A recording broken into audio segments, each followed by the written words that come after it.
ઝઘડિયા મારામારીમાં જેલમાં બંધ જિલ્લા પંચાયતના સભ્ય રજની વસાવાના નિવાસ સ્થાને પ્રદેશ પ્રમુખ ઈશુદાન ગઢવીએ મુલાકાત કરી હતી.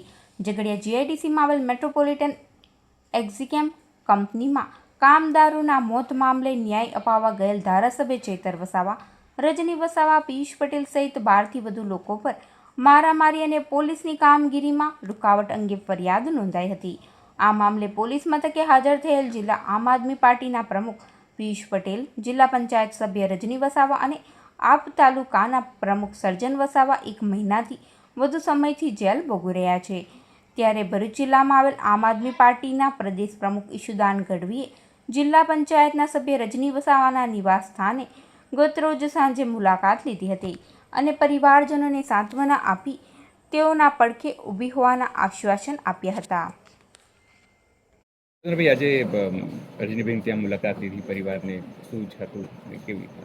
બિલકુલ, ભાજપ દ્વારા ખોટા કેસો કરીને રજનીભાઈ સહિતને જેલમાં નાખી દીધા છે. એટલે આજે એમના પરિવારની મુલાકાતે આવ્યા છીએ. બધા આગેવાનો પણ અહીં ઉપસ્થિત રહ્યા છે. ભાજપ છે એ પોલીસનું કાનૂન વ્યવસ્થા સારું રહે એના માટે ઉપયોગ નથી કરતી. અત્યારે પોલીસનો એટલો દુરુપયોગ ભાજપ કરી રહી છે કે આમ આદમી પાર્ટીના નેતાઓને કઈ રીતે તોડવા, કઈ રીતે ડરાવવા, કઈ રીતે એના ઉપર ખોટા કેસ કરવા, અને એના કારણે જ આખી પોલીસ આમ આદમી પાર્ટીના નેતાઓ પાછળ રાખી છે.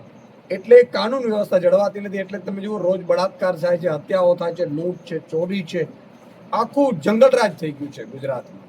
કારણ કે જે પોલીસની કામગીરી છે, પોલીસને પણ બળજબરીપૂર્વક ભાજપ દબાણ કરી અને આમ આદમી પાર્ટીના નેતાઓને જેલમાં નાખવાનો, એને હેરાન કરવાનો, એના ઉપર ખોટા કેસ કરવાના. એટલે અદાલતો ઉપર પણ ભારણ આ ભાજપના કારણે આવ્યું છે.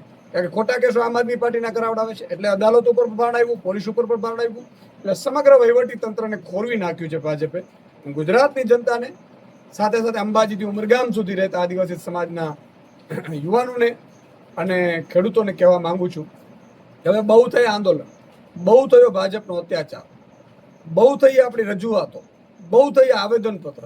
સરકાર બદલો અને આ જ ભાજપ વાળાને આ ગુજરાતમાંથી કાઢો.